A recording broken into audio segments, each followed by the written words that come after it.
A new era for rail travel has begun. New locomotives, and with that new faces, are going out onto the rails to show what they can. So also this one, making a rather blinding first appearance. Well, well, what do we have here? A diesel. I'll bet they're gonna boast that they're better than our steam engines. Well, I'll show them. I'll show them what our steam engines can really do. Well, Ginty, this locomotive may show you that other sources of power can have a bright future too.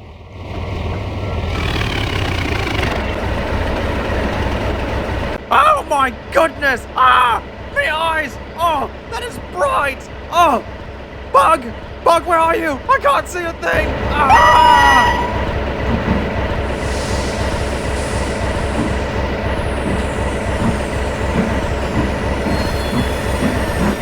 Okay, I have a question. What just happened here?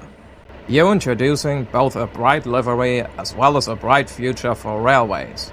Meet the British Rail D0260, the White Lion.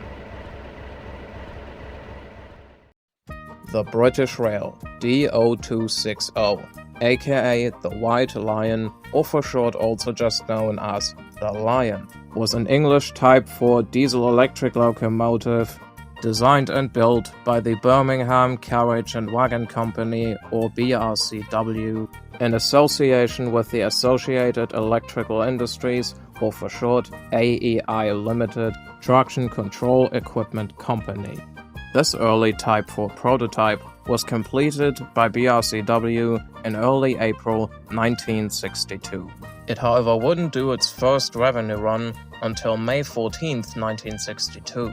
Unsurprisingly to the name, the Lion was painted in a tan, more white livery that made it stick out compared to all the other locomotives on the British Rail network.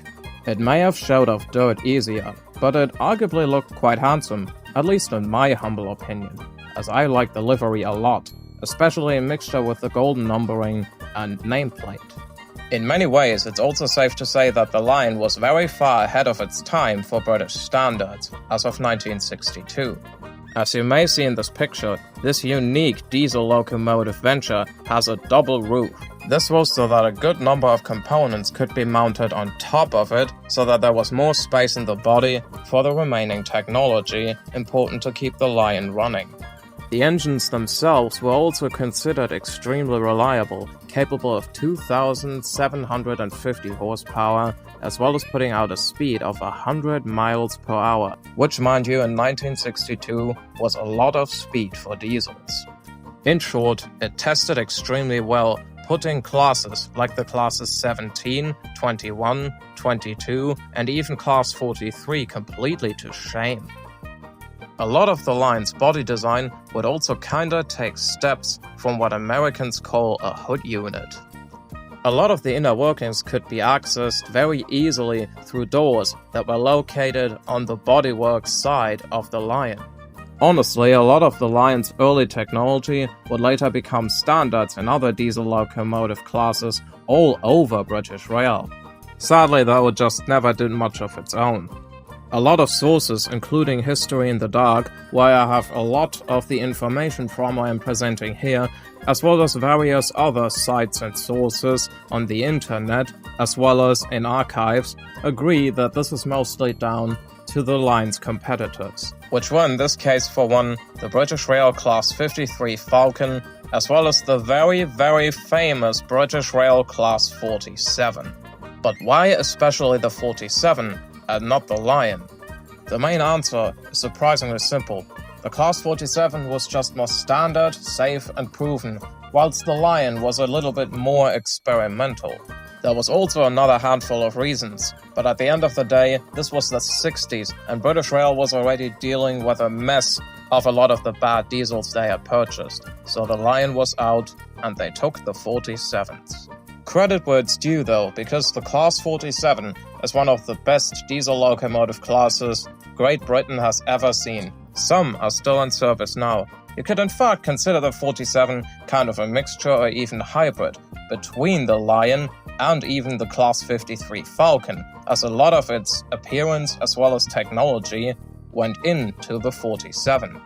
While we discuss everything else to know about the Lion, here you will see now some images that I've enhanced and colorized on Google Gemini.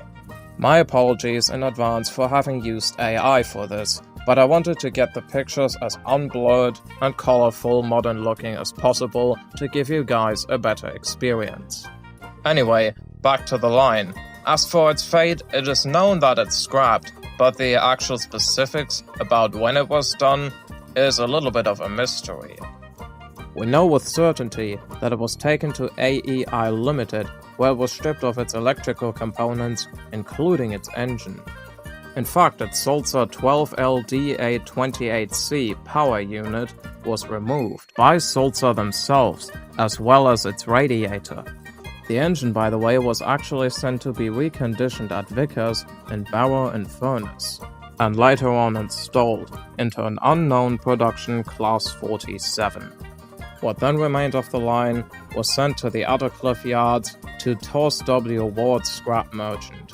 There it met its fate. Again, the date isn't known, but it's not believed that it survived past 1965. Honestly, in my opinion, it's such a big shame they didn't save it. It would have been worthy for preservation, as one of the prime pioneers of the brush Type 4 as well as other Type 4s in the coming future. Luckily, I know some folks on Discord that think similar to me, including the relatively famous Thomas and Friends YouTuber TB76 Returns, as well as one of his and my close friends named Soda Floof. Matter of fact, Floof is actually the same person who made the Lion reskin, originating from a Class 47. I then later had the idea to maybe get it released publicly, and approached Floof about this idea. He said yes, but under the condition that I would promote it so that people would have a chance of knowing this even existed, as a first step to bring the Lion finally to Trainz.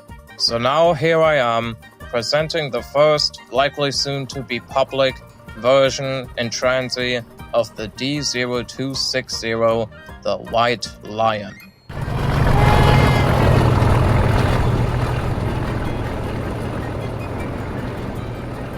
And if you either can't wait for it to come out, or simply want to know early what it looks like, or you're just curious, then contact us on Discord.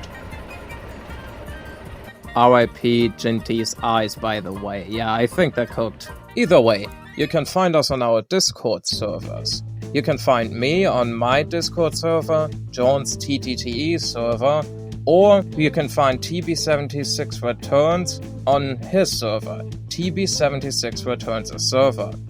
If you're looking there for the guy who made the model, namely Soda Floof, then you're looking in the right servers. I'm pretty sure they're willing to help out. I know them. They don't bite.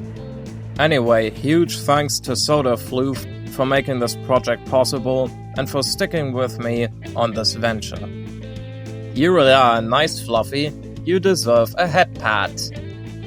May this Trainz release, as well as the explanation of the Lion's history, help to awake the Lion from its grave once more, so that it may never be forgotten.